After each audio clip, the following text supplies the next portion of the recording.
We've got a lot to get to on this packed election day, and we will start with what will likely be the most watched race in the country in the Georgia Senate contest. Republican Herschel Walker is challenging incumbent Democrat Senator Raphael Warnock, and our Brooke Schaefer starts our team coverage off for us this morning from Atlanta with what she is seeing. Good morning, Brooke.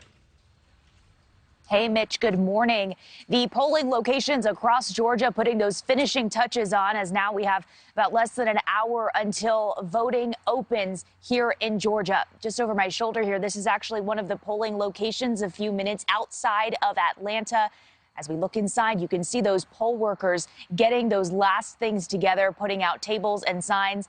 The manager at this spot told me, she said it's possible about 2,000 people show up to vote at this location alone. We have already seen record numbers across Georgia. About 2.5 million people voted early for this midterm election. It's possible that by the end of the day today, total turnout could be about 4.5 million voters across the state of Georgia.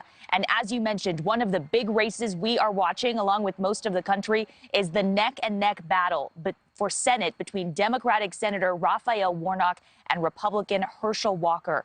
It is one of those crucial Senate races where control of Congress hangs in the balance. The two candidates have looked to align themselves with minorities, especially black voters, who account for about a third of eligible voters here in Georgia.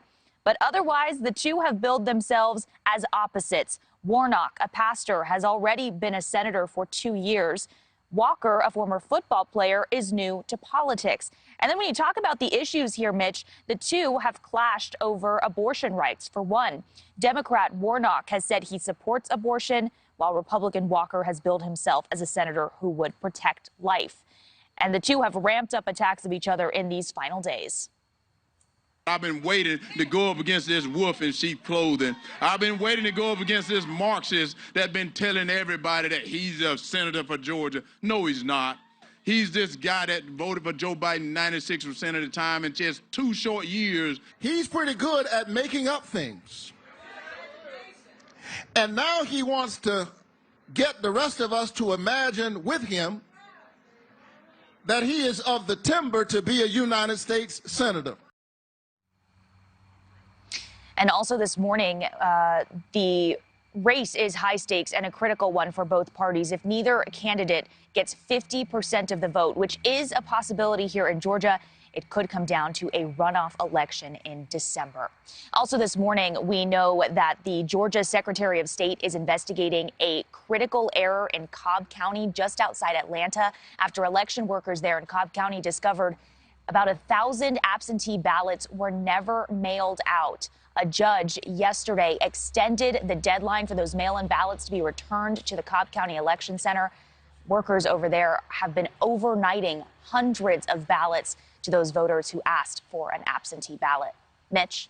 That is Brooke Schaefer. She's live in Atlanta. She's monitoring a race that we're going to be keeping tabs on for the rest of the day and potentially the rest of the week. Actually, potentially the rest of the year, because they're probably going to have to go to a runoff in Georgia. But let's not deal with that today. Brooke, thank you. Thanks for watching. Go to newsnationnow.com to find NewsNation in your cable lineup. And don't forget to click the red subscribe button below to get more of NewsNation's fact-based, unbiased coverage.